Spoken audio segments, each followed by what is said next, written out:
warahmatullahi wabarakatuh. Perkenalkan, nama saya Ini Fantari, NIM 18030607 dari kelas A Stambuk 2018. Di sini saya akan menjawab soal UAS dengan mata kuliah Produksi Ternak Unggas. Pertama, sifat-sifat bangsa unggas dan pewarisannya. Sifat-sifat bangsa unggas dan pewarisannya ada 8. Yang pertama ada sifat pada bagian kepala, itu ada tipe jengger. Tipe jengger seperti tipe single, walnut, rose, dan peal. Yang kedua ada mata, yang ketiga ada cuping, dan yang keempat ada warna paru. Kemudian yang kedua itu warna bulu dan tipe bulu. Yang ketiga ada sheng, yang keempat itu ada warna kulit, yang kelima ada bentuk tubuh dan leher serta kom, yang keenam itu ada letal abnormalitan, kemudian yang ketujuh ada produksi telur dan karakter telur, serta yang ke-8 itu ada mengerang. Baiklah, selanjutnya saya akan menjelaskan untuk nomor 2. Yang pertama itu ada bagian atau gambar. Ini adalah gambar dari sistem reproduksi ternak jantan.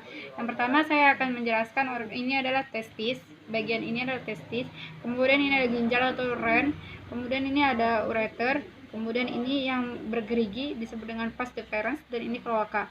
Yang mana fungsi testis adalah testis berfungsi untuk menghasilkan sperma. Kemudian ada ren atau ginjal berfungsi untuk menyaring darah dan racun-racunnya. Kemudian ada ureter, ini berfungsi untuk saluran dari urin. Kemudian ada vas deferens berfungsi untuk tempat saluran sperma, tempat sperma tadi menuju ke semen, kantong semen. Kemudian ada kloaka, yang mana kloaka ini berfungsi untuk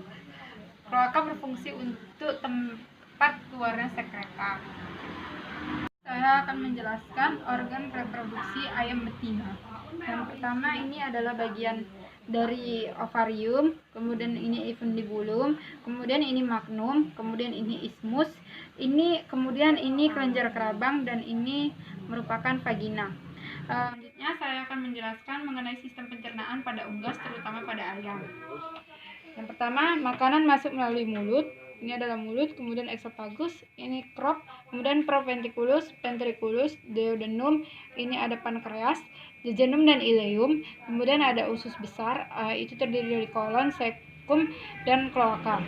Yang mana fungsi dari mulut itu merupakan pencernaan secara kimia, kemudian esophagus itu merupakan saluran menuju ke sistem pencernaan dalam, kemudian crop berfungsi untuk menyimpan cadangan makanan sementara, kemudian ada proventriculus itu pencernaan secara enzimatis, dan ventriculus itu pencernaan secara kimia, duodenum berfungsi untuk menyerap nutrisi, serta pankreas berfungsi untuk menghasilkan enzim, jejunum dan ileum berfungsi untuk menyerap nutrisi yang tertinggal dari penyerapan duodenum. Kemudian ada usus besar, itu ada berfungsi untuk penyerapan air, dan cecum berfungsi untuk proses pembusukan, serta kloaka berfungsi untuk keluarnya sekreta. Sekreta yaitu berupa air dan feses. Selanjutnya saya akan menjelaskan mengenai sistem ekskresi. Sistem ekskresi ada 3. Yang pertama ada ginjal, paru-paru, dan kulit. Ginjal terdiri dari 2 bagian, yaitu sinister dan dexter, yang mana sinister merupakan bagian dari kiri dan dexter merupakan bagian dari kanan. Kemudian paru-paru juga terdiri dari 2 bagian, paru-paru sinister dan paru-paru dexter, yaitu paru-paru kiri dan paru-paru kanan, serta kulit. Selanjutnya saya akan menjelaskan mengenai tahapan proses bertelur. Ini adalah bagiannya. Yang pertama ini ada ovarium, kemudian infundibulum, kemudian ini magnum, isthmus, kelenjar kerabang, dan vagina. Yang mana ovarium berfungsi untuk ovulasi, kemudian infundibulum berfungsi untuk menangkap iok selama 15 menit, kemudian magnum berfungsi untuk sintesis albumen dan kalaza berlangsung selama 3 jam, kemudian isthmus itu berfungsi untuk sintesis membran kerabang berlangsung selama 1-2 jam. Selanjutnya adalah kelenjar kerabang yang berfungsi untuk sintesis kerabang yang berlangsung selama 18-21 jam. Dan yang terakhir adalah vagina yang berfungsi untuk ovulasi serta berlangsung selama 15 menit. Selanjutnya saya akan menjelaskan mengenai faktor yang harus diperhatikan dalam menetaskan telur unggas. Yang pertama itu adalah fumigasi mesin tetas. Fumigasi mesin tetas menggunakan 40% formalin dan 20 gram KMNO4 selama 20 menit dan pintu harus keadaan ditutup. Kemudian yang kedua itu ada temperatur penetasan. Temperatur penetasan pada hari pertama sampai ke hari 18 sekitar 90 derajat Fahrenheit sampai 101 derajat Fahrenheit. Dan di atas hari ke-18 temperatur harus diturunkan sekitar 2 sampai 30 derajat Fahrenheit. Kemudian yang ketiga adalah kelembapan. Kelembapan pada mesin tetas. Kelembapan pada mesin tetas pada hari pertama sampai hari ke-18 sekitar 50 sampai 60%, dan pada hari ke-18 kelembapan dinaikkan sekitar 90%. Kemudian ada ventilasi mesin tetas. Ventilasi mesin tetas pada hari pertama sampai hari ketiga bagian atas ditutup rapat. Kemudian hari keempat dibuka sekitar 1/4, kemudian hari kelima dibuka sekitar setengah, kemudian pada hari keenam dibuka 3/4, dan pada hari ketujuh dan seterusnya dibuka sepenuhnya. Yang kelima adalah posisi telur dan pemutaran. Yang posisi telur dan pemutaran biasa dilakukan ke kiri sebanyak 45 derajat dan ke kanan 45 derajat. Hasilnya 90 derajat merupakan hasil yang cukup memuaskan. Kemudian yang keenam yaitu membedakan telur fertil dan candling. Untuk membedakan telur candling minimal 72 jam telur tersebut telah dieramkan. Kemudian yang ketujuh itu pemindahan telur dari setter ke hatcher. Pemindahan telur dari setter ke hatcher sebaiknya dilakukan di atas 18 hari.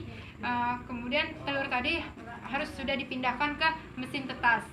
Kemudian yang ke-8 itu ada pooling. Pooling itu setelah 21 hari telur yang telah menetas tadi sudah bisa dikeluarkan dari mesin tetas dengan keadaan bulu-bulunya kemungkinan sudah kering.